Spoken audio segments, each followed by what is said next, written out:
ശ്രീ രാജു ഇവിടെ വലിയ പ്രസംഗം നടത്തി. ആ പ്രസംഗം എന്താണ്?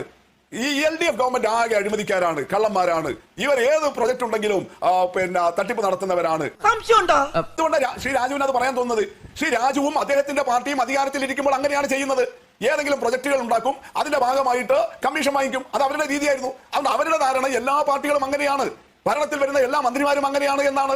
അതല്ലല്ലോ നമ്മുടെ നാട്ടിന്റെ അനുഭവം. നിങ്ങളൊരു തെരഞ്ഞെടുപ്പിന് മുൻപ് ആ പാവപ്പെട്ട ദുരിതബാധിതരുടെ കഷ്ടതകൾ മുതലെടുത്ത് അവരെ ആയുധമാക്കിക്കൊണ്ട് താക്കോൽ കൈമാറ്റ ചടങ്ങ് നടത്തിയത് എന്തിനാണ് മുസ്തഫ? എങ്ങനെ മനസാക്ഷിയോടുകൂടി നിങ്ങൾക്ക് ചെയ്യാൻ സാധിച്ചു? ആ ഉദ്ഘാടനം നടക്കേണ്ട തലേ ദിവസം ഞാൻ ആ ടൗൺഷിപ്പിലുണ്ട്. റാഷിദിന്റെ മനോരമ ബ്യൂറോയിൽ, അവിടുത്തെ കൽപ്പറ്റ ബ്യൂറോയിലെ ആളോട് ചോദിച്ചു നോക്കിക്കോ. ഞാനിവിടെ ഉണ്ട്. 4 വീട് എണ്ണി തീർന്നിട്ടുണ്ടായിരുന്നില്ല. 4 വീട്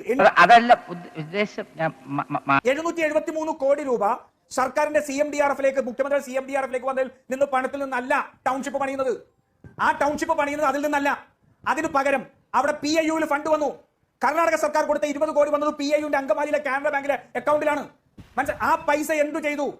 നിങ്ങൾ എന്തുകൊണ്ട് മറ്റു ഫണ്ടുകൾ 1000 കോടിക്ക് മേലെ സർക്കാരിൽ നിന്നും കേന്ദ്രത്തിൽ നിന്നും വന്നിരിക്കുന്ന പണത്തെ സംബന്ധിച്ച് നിങ്ങൾ എന്തുകൊണ്ട് പുറത്ത് കാര്യങ്ങൾ പറയുന്നില്ല? നിങ്ങൾ പറഞ്ഞല്ലോ ഞാനിപ്പോ വലിയ അഴിമതി, അദ്ദേഹം സോളാർ സ്കാം വരെ പോയി. ഇവിടെ നൗഫൽ ഇപ്പോഴത്തെ പറഞ്ഞില്ലേ, 2019 പുത്തുമലയിൽ നടന്ന അപകടത്തിന് ശേഷം 53 എന്റെ ഓർമ്മ, 53ഓളം ദുരിതബാധിതർക്ക് വെച്ചുകൊടുത്ത വീട് ചോർന്നൊലിക്കുകയാണ്. ഈ സർക്കാർ വെച്ചുകൊടുത്താലേ ചോർന്നൊലിക്കുകയാണ്. ഈ കൊച്ചിയിൽ മുണ്ടവേലിയിൽ ഫ്ലാറ്റ് ചോർന്നൊലിക്കുന്നത് നിങ്ങൾക്ക് അറിയില്ലേ? PNG കോളനി, GCDയുടെ കോർപ്പറേഷൻ ലൈഫും അതുപോലെ തന്നെ ലൈഫ് പദ്ധതി കൂടി പണിത GCDയുടെ പദ്ധതി ചോർന്നൊലിക്കുന്നത് നിങ്ങൾക്ക് അറിയില്ലേ? 78 കുടുംബങ്ങൾ ഇപ്പോഴും ചോർന്നൊലിച്ച് നടക്കല്ലേ? ഞാൻ മറ്റു അഴിമതി ആരോപണങ്ങളിലേക്ക് ഒന്നുമല്ല പോകുന്നത്. അദ്ദേഹം ചോദിച്ചത് നിങ്ങളുടെ ട്രാക്ക് റെക്കോർഡ് ഇതാണ്. കിട്ടേണ്ടതൊക്കെ കിട്ടിയല്ലോ, സമാധാനമായല്ലോ.